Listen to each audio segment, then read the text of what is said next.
یا صاحب بتائیے گا اس تمام تر صورتحال کے اندر اب قانونی پہلو جو ہے وہ کیا راستہ اختیار کر سکتا ہے؟ کیونکہ ایک جانب جو ہے وہ عدالت کا حکم یہ تھا کہ 4.5 مہینے کی ڈیڈ لائن ہے، اس سے پہلے یہ مقدمات جو ہے وہ نمٹا دیے جائیں۔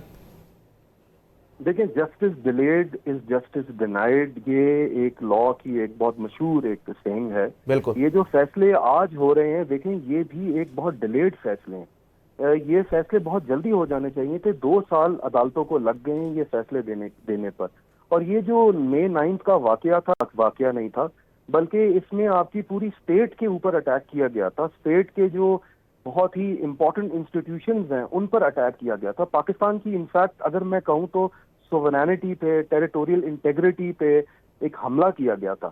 تو یہ عدالت کو اس طرح کے کیسز کا فیصلہ جلدی اس لیے بھی سنانا ہوتا ہے تاکہ ڈیٹرنس کریٹ ہو سوسائٹی کے اندر کہ یہ واقعات جو ہیں یہ پھر سے نہ ہو سکے۔ بیکاز دیکھیں، مئی 9 جو واقعہ ہوا وہ پاکستان کے جو دشمن ممالک ہیں ان کے لیے تو ایک بہت اچھا کیس اسٹڈی تھا کہ پاکستان میں اگر انتشار پھیلانا ہے تو کن لوگوں کے تھرو پھیلانا ہے۔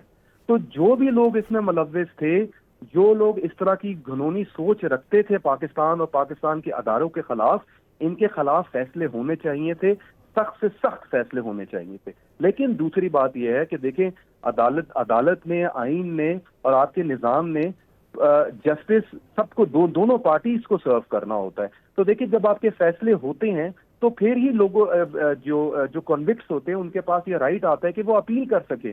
تو اب ATC کا فیصلے آئے ہیں جس میں عمر ایوب، شبلی فراز اور زرتاج گل ان کے خلاف 10 سال کی ان کو سزائیں ہوئی ہیں۔ تو دیکھیں، اب ان کے پاس ایک اپرچونٹی آئی ہے کہ وہ اب اپیل اور اپیلیٹ فورم میں جا کر اپنے کیس کو لڑ سکے۔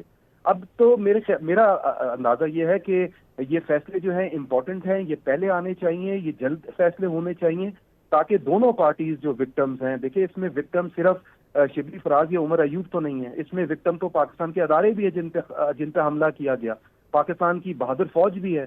تو پاکستان کی بہادر فوج کے ساتھ بھی تو انصاف آپ نے کرنا ہے۔ تو آج انصاف کیا جا رہا ہے، پاکستان کے ساتھ انصاف کیا جا رہا ہے، پاکستان کے اداروں کے ساتھ انصاف کیا جا رہا ہے، اور ہمارے عدالتی نظام کو تیز ہونا ہوگا۔ دیکھیں، اینٹی ٹیررزم کے جو فیصلے ہوتے ہیں وہ ویسے بھی ان کو جو ہے وہ ایک ڈیڈ لائن دی جاتی ہے، یہ ڈیڈ لائن سے بہت زیادہ ایکسیڈ ہوا۔ یہ 2 سال کے بعد نہیں، یہ 2 مہینوں میں فیصلے آ جانے چاہیے۔ اور جو ڈیولپڈ نیشنز ہیں دنیا بھر میں، کیا وہاں پہ 2 سال لگتے ہیں اس طرح کے فیصلے آنے پہ؟ اور جہاں تک ایویڈنسز کی بات ہے، دیکھیں یہ تو بڑا کلیئر اینڈ شٹ کیس تھا، اس میں تو ایویڈنس کی دنیا نے دیکھی تھی ایویڈنس۔ ہمارے عدالتی سسٹم کو اتنا لیٹ کیوں نظر آیا؟ کیا PTI کے لوگوں نے ایک حملے نہیں کیے؟ کیا PTI کے لیڈران کور کمانڈر کے گھروں کے باہر نہیں پہنچے؟ کیا جتنی بھی ویڈیوز ہیں وہ سوشل میڈیا پہ وائرل نہیں ہوئی؟ کیا ان کے لیڈران نے خود بیان نہیں دیے کہ آئے لاہور کور کمانڈر کے گھر حملہ کرنے چلے؟ تو پھر بھی 2 سال لگ گئے فیصلہ ہونے میں۔ تو میرے خیال میں فائنلی یہ ایک پازیٹیو سٹیپ ہے کہ یہ فیصلہ آیا ہے، اس سے پاکستانی ادارے مضبوط ہوں گے۔ پاکستان کا گلوبلی جو نظام پہلے ہی کرٹیسائز کیا جاتا ہے کہ ہم 143 نمبر پہ ہیں جسٹس سسٹم میں، آج ایٹ لیسٹ ہم نے اس کو تھوڑا سا بہتر کیا ہے، اور ہم نے گلوبلی ایک اچھا امیج جو ہے وہ پاکستان کا باہر دیا ہے۔